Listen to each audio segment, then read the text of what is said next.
ఇంకా నెక్స్ట్ టాపిక్కి వెళ్తే టీటీడీ దాని గురించి నామినేటెడ్ పోస్టులకు సంబంధించి చాలా మంది అంటే పోస్టులు తక్కువ ఆశావాహులు ఎక్కువ ఉన్నారు. దాంట్లోనూ టీటీడీకి సంబంధించి ప్రక్షాళన ఆల్రెడీ స్టార్ట్ అయింది. తవ్వుతున్న కొద్దీ ఎంత దారుణమైన భాగోతాలు జరిగాయి. స్వామి హుండీలోకి వెళ్లాల్సిన అమౌంట్ ని ఎంత స్వాహా చేశారు. ఇదంతా చూసిన తర్వాత జనాల నుంచి ఒక విజ్ఞప్తి, ఒక సౌమ్యుడు, డబ్బు మీద ఆశ లేనివాడు, దాని ప్రతిష్టను ఇంకా పెంచేవారు, అసలు ఇంకా జీవితంలో ఇలాంటి వ్యక్తి టీటీడీ చైర్మన్ అయి ఉండరు అనే వ్యక్తుల్ని చూడాలి అన్న ఒక విజ్ఞప్తి చాలా ఎక్కువ వస్తుంది. పేర్లేమో రకరకాల పేర్లు వినిపిస్తున్నాయి. సినిమా రంగం, సినిమా వాళ్ళది, మీడియా రంగ ప్రతినిధులది, దాంతోపాటు అంటే కమ్మ వర్గానికి సంబంధించిన వాళ్ళకి ఇస్తున్నారు అనేది, అంటే దాని ఒక కుల వర్ణం ఇటు ఈయనకు ఫేవర్ చేసిన మీడియా రంగాన్ని అనేసి పులిమేస్తున్నారు. అది కాకుండా పవన్ కళ్యాణ్ నుంచి సినిమా రంగాన్ని పులిమేస్తున్నారు. టీటీడీ చైర్మన్ పదవికి సంబంధించి ఎందుకు ఇంత ఎప్పుడు లేని డిస్కషన్ ఎక్కువగా ఇప్పుడు జరుగుతుంది? ఎందుకని? ఇది తిలాపాపం తలా పిడికడని ఒక సామెత ఉందండి. దీంట్లో అందరూ కూడా భాగస్వాములు. ప్రతిష్టాత్మకమైనటువంటి ధార్మిక సంస్థలో దాని బోర్డులో చైర్మన్ల దగ్గర నుంచి మెంబర్ల దాకా మీరు ఎప్పుడైతే వ్యాపారస్తుల్ని, రాజకీయ నాయకుల్ని ఇన్వాల్వ్ చేసి పదవులు వాళ్ళకి ఇస్తున్నారో ఆ రోజునే దాని యొక్క శాంటిటీ పోయింది. అది ఆ ప్రభుత్వం ఈ ప్రభుత్వం అనేది పక్కన పెట్టండి, ఎవరు వచ్చినా అదే చేస్తున్నారు.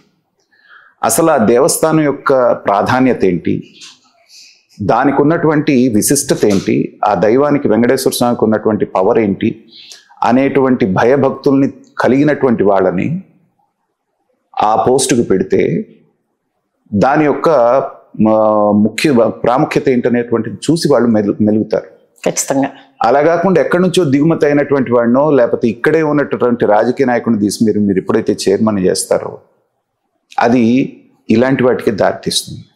చాలా మంది నుంచి వస్తున్నటువంటి డిమాండ్ కూడా ఏంటంటే మీరు బోర్డు మెంబర్స్లో కూడా ధార్మిక సంస్థల నుంచి ఉన్నటువంటి వాళ్ళని, పీఠాధిపతులనో కొంతమందినో, అలాగే ఆధ్యాత్మిక గురువులు కొంతమంది, చాగంటి కోటేశ్వరరావు గారు, లేకపోతే మన గరికపాటి నరసింహారావు గారు లాంటి వాళ్ళని, ఇలాగా చాలా మంది, అంటే వాయస్సు చెప్పుకోలేనటువంటి వాళ్ళ మనసులో ఉన్నటువంటి భావన ఇది సామాన్య ప్రజలు.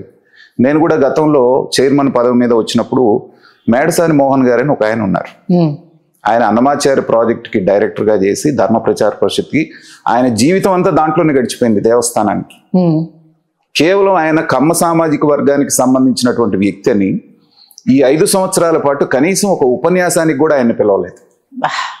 ఆయన ఎలాంటి వ్యక్తి అంటే అష్టావధానమే కాకుండా అష్టావధానం, శతావధానం, సహస్రావధానం, పంచసహస్రావధానం 5,000 మందితోటి అవధానం చేసినటువంటి అతి గొప్ప వ్యక్తి. అలాంటి వ్యక్తిని అక్కడ పెట్టుకొని తిరుపతిలో ఒక్క ఉపన్యాసానికి కూడా, ఎందుకంటే ఆయన బాగా మాకు ఫ్యామిలీకి కూడా దగ్గర వ్యక్తి. ఓకే. సో అలాంటి వాళ్ళని చైర్మన్గా చేస్తే వాళ్ళకి ఆనుపానులన్నీ తెలుసుంటాయి, ఎక్కడ తప్పు జరుగుతుంది, ఎక్కడ ఏ లోపం ఉంది అనేటువంటిది. ఎందుకంటే వాళ్ళ కెరీర్ అంతా దాంట్లో ఉంది. ఆగమ శాస్త్రం ప్రకారంగా ఎలాంటి విధి విధానాలు ఉండాలి అనేటువంటిదంతా దాని మీద ఉంటుంది. అసలు ఆగమ శాస్త్రం అంటేనే ఏంటో తెలియనటువంటి వాళ్ళు బోర్డు చైర్మన్గా, బోర్డు మెంబర్లుగా వచ్చారనుకోండి, అది పవిత్రత ఎలా ఉంటుందో, వాళ్ళ నుంచి ఎలాంటి ఆశిస్తారు మీరు? కాబట్టి చంద్రబాబు నాయుడు గారికి కులాన్ని అంటగట్టడం అంటే ఏంటంటే, అది గతంలో చాలాసార్లు మనం చూసాం.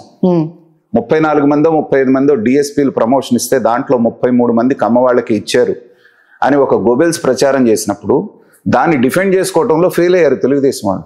యాక్చువల్గా 34 మందిలో ఇచ్చింది 2-3. దాన్ని చెప్పుకోవడంలో ఫెయిల్ అయ్యారు. జనం దాన్ని నమ్మారు. పింక్ డైమండ్ కొట్టేశారన్నారు, దాన్ని జనం నమ్మారు. ఇంకేదో నగలన్నారు, అక్కడ దొరికినాయి అన్నారు. ఇలాగ ఎన్ని రకాల ప్రచారాలు చేయాలో అన్ని రకాలు. నిజంగా చంద్రబాబు నాయుడు గారు ఆయన సామాజిక వర్గం ఆయన్నే వేసుకోవాలి అంటే టీటీడీ ఆయన ఈవోగా ఎవరిని తీసుకొచ్చేస్తున్నారండి? ఒక వెలమ సామాజిక వర్గం ఆయన్ని తీసుకొచ్చి ఈవోగా వేస్తున్నారు. అఖండమైన 164 మెజారిటీతో గెలిచినప్పుడు కమ్మ సామాజిక వర్గం ఆయన తీసుకొచ్చి వేస్తే ఎవరన్నా ఏమన్నా అనుకుంటారా? అనుకోరు కదా. ఎందుకంటే గతంలో మీరు చేసింది ఏంటి? పైనుంచి కింద దాకా మీ సామాజిక వర్గం వాళ్ళతో నింపేశారు. అక్కడ ఉన్నటువంటి యూనివర్సిటీ వీసీల దగ్గర నుంచి, జేఈఓ దగ్గర నుంచి, ఈఓ దగ్గర నుంచి, చైర్మన్ దగ్గర నుంచి మొత్తం అంతా మీరే కదా, రెడ్డి సామాజిక వర్గం. కాబట్టి ప్రజలు అనుకుంటారు అనేటువంటిది అది రూల్డ్ అవుట్. విజయసాయి రెడ్డి గారు దాని మీద ట్వీట్ చేయటం అంటే ఏంటంటే చాలా అర్థం లేనటువంటి వ్యవహారం. దేవస్థానం పవిత్రతను ఎవరైతే కాపాడతారో అనేటువంటిది ఉందో వాళ్ళని నిష్పక్షపాతంగా, నేను ఎందుకు అంటున్నానంటే చంద్రబాబు నాయుడు గారికి ఇప్పుడు ఒక గొప్ప అవకాశం, 164 మంది అఖండమైనటువంటి మెజారిటీ మీకు ఇచ్చారు.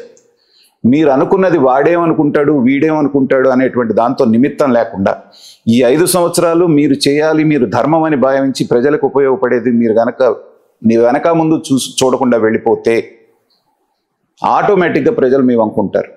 రాజకీయంగా నాకేం వస్తుంది అనేటువంటి ఆలోచనలు పక్కన పెట్టండి, మీరు మార్పుకి మీరైనా శ్రీకారం చుట్టండి. ఇప్పుడు పథకాలు నిన్న చూసాం, చాలా పథకాలకి సర్వేపల్లి రాధాకృష్ణన్ గారి పేరు నేను చాలాసార్లు చెప్పాను గతంలో. అటు వస్తేనేమో చంద్రన్న, ఇక్కడ వస్తే జగన్ అన్న, ఇదేనా మీకు అంటే? మా పాపం ఎట్లాగో మొత్తానికి ఎవరో చెప్పినట్టున్నారు. డొక్కా సీతమ్మ గారి పేరు, సర్వేపల్లి రాధాకృష్ణన్ గారి పేరు, మన అబ్దుల్ కలాం గారి పేరు, ఇది ఆహ్వానించదగ్గ పరిణామం. మీరు రాజకీయాలు చూసుకోకుండా చేసిన ఈ మంచి పని వలన ప్రజల్లో ఎంత మంచి పేరు వచ్చింది మీకు. ఖచ్చితంగా స్వాగతిస్తున్నారు. అలాగే మార్చుకొని మిమ్మల్ని మీరు ప్రజోపయోగం అనేటువంటిది పరమావధిగా ఉంది. రాజకీయంగా ఎంత మైలేజ్ వస్తుంది అనేది పక్కన పెట్టండి. మీరు ఎంత ఆలోచించి చేసినా మిమ్మల్ని ఓడించాలన్నప్పుడు ఓడించారు, గెలిపించాలన్నప్పుడు గెలిపించారు. మీ పని మీరు చేసుకొని అటు అమరావతి ఇటు పోలవరం 2 పూర్తి చేస్తే మిమ్మల్ని ప్రజలు ఎప్పటికీ గుర్తుపెట్టుకుంటారు మీరు ఓడిపోయినా.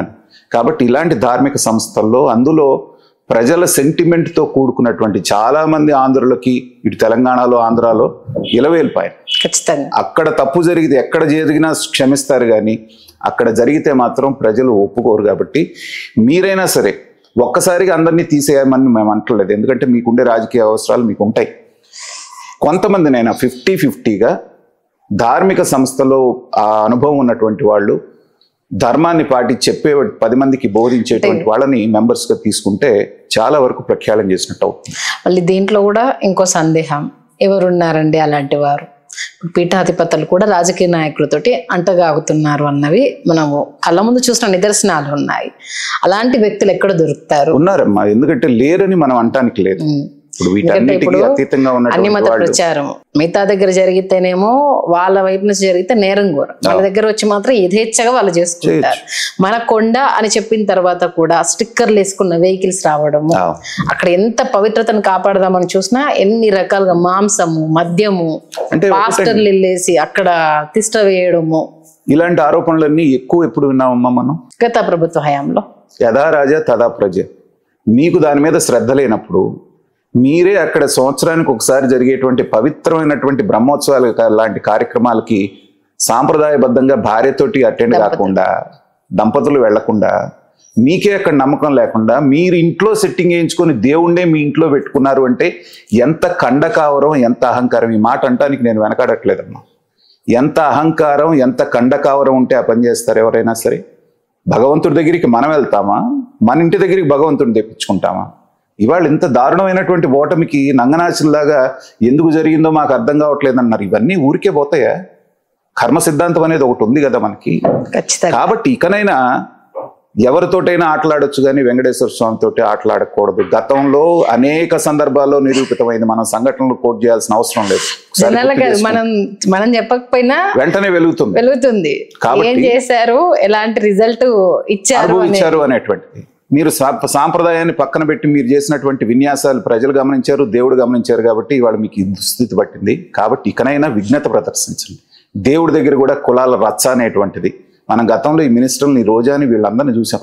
దర్శనం చేసుకొని రావటం, బయటకు వచ్చి బూతులు తెట్టడం, ఏమన్నా అర్థం ఉందా? ఎక్కడేం మాట్లాడాలో సెన్స్ లేదా? ఇన్ని అరాచకాలు చేశారు కాబట్టి ఇవాళ ఇలా అనుభవిస్తున్నారు. కాబట్టి ఇకనైనా సరే చంద్రబాబు నాయుడు గారి ఆధ్వర్యంలో అయినా చాలా మార్పులు జరుగుతున్నాయి. మళ్ళీ అంతా కూడా లైన్లోకి వస్తూ ఉంది తిరుమల అనేటువంటిది. సో ఆ కూర్పులో కూడా చంద్రబాబు నాయుడు గారు బ్యాలెన్స్డ్గా మంచి నిర్ణయాలు తీసుకుందామని ఆశిద్దాం. ఓకే, నిజంగా అంటే చాలా ఒక్కొక్క పాయింట్ని ఇలా ఆలోచిస్తే బాగుంటుంది అన్న ఒక మంచి విశ్లేషణ అందించారు. దాని ప్రకారం థ్యాంక్ యూ నాగార్జున గారు, మంచి విశ్లేషణ అందించారు. Please do subscribe to Telugu Rajyam channel. Please do subscribe to Telugu Rajyam channel. Please do subscribe to Telugu Rajyam channel. Hi అండి, నేను మీ ఆర్పీని, నెల్లూరు పెద్దారెడ్డి చేపల పులుసు ఓనర్ని. మీరు తెలుగు రాజ్యం అనే ఈ యూట్యూబ్ ఛానల్ సబ్స్క్రైబ్ చేసుకుని మంచి మంచి వీడియోలతో వస్తారు. Thank you so much. Hi people, I'm Sonakshi Verma and you please watch Telugu Rajyam and please subscribe to the channel.